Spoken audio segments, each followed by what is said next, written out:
अब की बार की जो मेरी फोटोग्राफी की क्लास है ना, मैं उसमें लगभग 10 मिनट पहले पहुंच गया अंदर और जाके बैठ गया। और मैं जैसे कहीं को लगता होगा मैं ज़्यादा टीचर लाइक दिखता हूँ नहीं, ठीक है।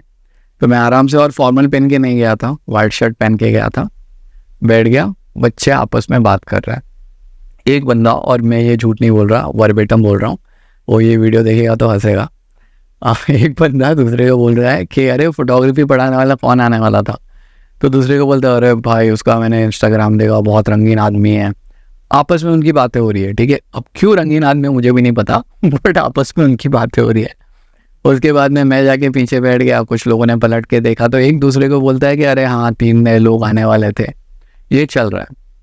उसके बाद में 2-3 मिनट हुए तो एक बंदा उठ के पीछे की तरफ आने लगा। तो मैं बोला कि मैं आप बैठना, मतलब मैं थोड़ा पीछे चले जाता हूँ, आप आपके दोस्तों के साथ बैठ रहे हो तो बैठ जाओ, टिपिकल स्टूडेंट बिहेवियर। तो उन्होंने बोला अरे नहीं नहीं भाई बैठना, क्या नाम है तेरा? मेरा नाम ये है। तो मैंने बोला मैं मेरा नाम बताता हूँ। मैं उठा, टेबल पे गया, बैग रखा और फिर जाके बोला कि मैं आपका फोटोग्राफी टीचर हूँ। उसके बाद में पूरी क्लास हंस दी और फिर एक अच्छा रोलिंग शुरू हो गया था क्योंकि पहला इंट्रोडक्शन का लेक्चर था। अब यहाँ पे एक क्वेश्चन है कि ऐसा क्यों हुआ? मैंने क्यों किया? मैंने तो मस्ती के लिए किया, लेकिन ऐसा कैसे हुआ? अक्सर क्या होता है, हम जब भी कोई क्लास में जाते हैं ना तो हम लेट टाइम पे पहुंचते। टीचर 6:30 को पहुंचा, जल्दी से ऊपर गया, उसने अपना इंट्रोडक्शन दिया, पढ़ाना शुरू किया। मैंने बीच थोड़े टाइम पहले आदत डाली है कि प्रिपेयर करना बहुत ज़्यादा ज़रूरी, ठीक है। अब प्रिपरेशन में क्या होता है, थोड़े से उसके फ़ायदे समझ लीजिए। जब आप प्रिपेयर कर रहे होते हो ना तो अपनी जो सॉ है आप शार्पन कर रहे होते हो। एक और स्टोरी है, एक लकड़हारे की, 2 लकड़हारे थे जो वुड कटर्स होते हैं। उसके अंदर एक बंदा पेड़ काटता था 11 घंटे तक, दूसरा 10 घंटे तक और बीच में 1 घंटे का ब्रेक लेता था। अभी ये जो 11 घंटे वाला बंदा है ना, इसके पेड़ समझ लीजिए 9 कटे तो सामने वाले के 12 कटे। अब इसने उससे पूछा कि यार मुझे एक बात समझ में नहीं आती, मैं 11 घंटे काम करता हूँ और तू 10 घंटे काम करता है, बट तेरी प्रोडक्टिविटी मेरी प्रोडक्टिविटी से ज़्यादा बेटर है, ऐसे कैसे? उसने उसको एक बहुत सिंपल चीज़ बताई कि मैं बीच में जाके शॉ शार्पन करके आ जाता हूँ। जब मैं शार्प करता हूँ तो क्या होता है, पेड़ जल्दी कटते हैं और उसकी वजह से मेरी जो काम करने की क्षमता है और जो कैपेसिटी है वो बढ़ जाती है, क्योंकि काम आसान हो जाता है और कैपेसिटी के साथ में काम जल्दी भी हो जाता है, तो टेंशन ही खत्म है। यहाँ पे जो हम प्रैक्टिस बोलते हैं ना वो ये है, ठीक है। लेकिन ये प्रैक्टिस करनी कैसे है? अब ये जो स्टोरी है हो सकता है आपने पहले सुनी होगी, लेकिन पर्टिकुलर इंस्टेंस में जब हम काम करते हैं तो ये कैसे अप्लाई होता है, ठीक है। सबसे पहले वक्त देखते हैं और उस वक्त के साथ में क्या करना है वो देखते हैं। अब समझ लीजिए आप बोल रहे प्रिपेयर करना है, तो काम जब भी होने वाला है उससे पहले ही प्रिपरेशन होगा ना। तो लेट्स जस्ट से कि आप किसी भी काम के लिए 30 मिनट पहले पहुंचे या आपने 30 मिनट अलग रख दिया है, उस 30 मिनट के अंदर में सबसे पहले ये चीज़ें आती हैं, ठीक है। कोई भी काम शुरू करने से पहले लेट्स जस्ट से आप जिम जा रहे हैं और जिम के अंदर ना एक बंदा है जो आप डंबल उठा रहे हैं और एक बंदा है जो बॉडी बिल्डर है वो डंबल उठा रहा है। आपको क्या लगता है डंबल बेटर कौन उठाएगा? ऑब्वियसली वो। अभी उसके अंदर और आपके अंदर फ़र्क क्या है, ये मेरा क्वेश्चन।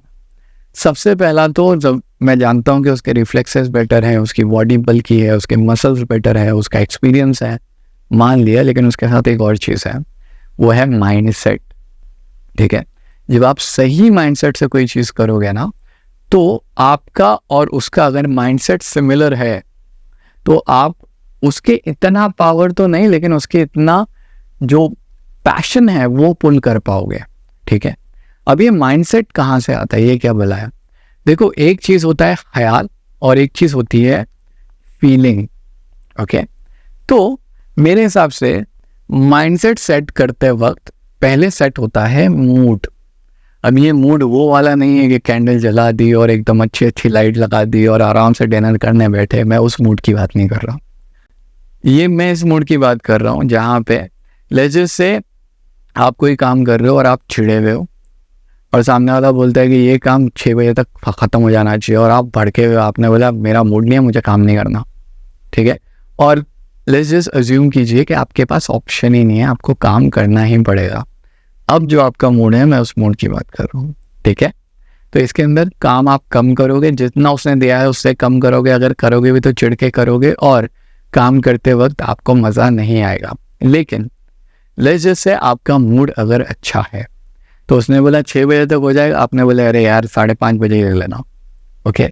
आप काम भी ख़त्म करते हो, शाम से भी ख़त्म करते हो, आपको मज़ा भी आता है, और उस इंसान के दिल में आपके लिए इज्जत भी बढ़ जाती है। अब ये मूड कहाँ से सेट होता है? ये है फीलिंग, आप कैसे फील कर रहे हो। अब इसके अंदर 2 चीज़ें आती है, एक तो सामने वाले का बिहेवियर जो हम जानते हैं, हो सकता है अच्छा हो या ना हो। दूसरा होता है इंटेंशन, ठीक है, नीयत।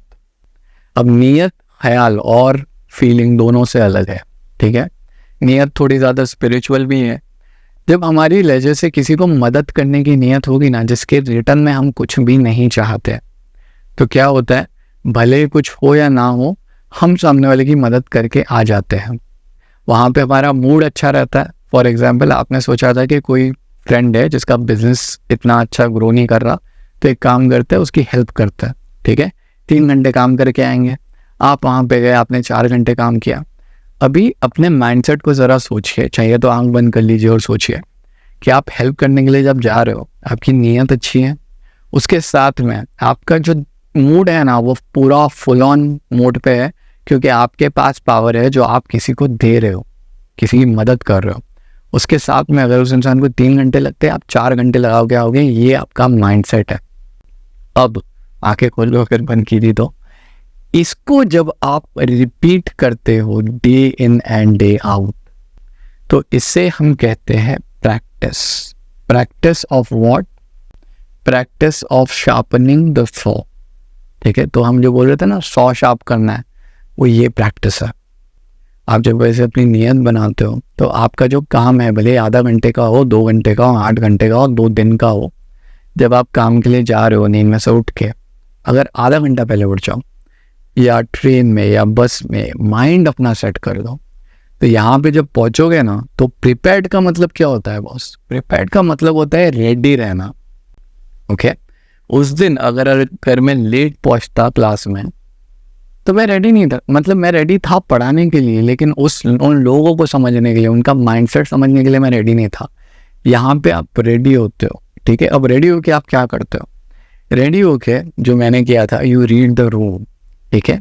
बैठते हो, लोगों को देखते हो, लोगों को समझते हो, उनकी अकल को समझते हो, and what you do is you read the room और रीड योर वर्क। आप एक खुले दिमाग से अपने काम को देखते हो, जहाँ पे आपको अपने काम से डर लगना बंद हो जाता है, ठीक है। एक बार ये डर लगना बंद हुआ, मतलब वो जो बोलता है ना कि a great start is 50% done, वो यही है। अगर आपने अच्छे से काम करना शुरू किया है, हो सकता है उस दिन आपका काम नहीं हो सकता है उस दिन प्रोडक्टिविटी नहीं थी, लेकिन बॉस जो आपको मज़ा आएगा ना काम करने में, वो आपसे कोई नहीं छीन सकता। So I really hope that this has helped you. इसका और एक रीज़न है, ठीक है। यहाँ पे एक चीज़ आती है, मेंटल हेल्थ। अक्सर हम अपनी मेंटल हेल्थ को बहुत कम टाइम देते हैं, ठीक है। अभी अगर जैसे आप पढ़ाई कर रहे हैं या कुछ भी कर रहे हैं, जब आप ऐसे काम करोगे ना, तो ये जो है टाइम, ये आपकी मेंटल हेल्थ को कंट्रीब्यूट करेगा। जहाँ पे जैसे आप कोई ऐसा काम कर रहे हो, आपको नहीं आता, आपको दोस्त की हेल्प की ज़रूरत है, आपके पास टाइम है हेल्प मांगने के लिए, आपके पास टाइम है सॉर्ट करने के लिए, ठीक है। So I really hope that this video helps you. अच्छा लगे तो दुआ में याद रखना, और कुछ नहीं है, बाकी सब ऊपर वाला करा देगा, ठीक है। कल मिलते हैं दूसरे वीडियो के साथ, बाय।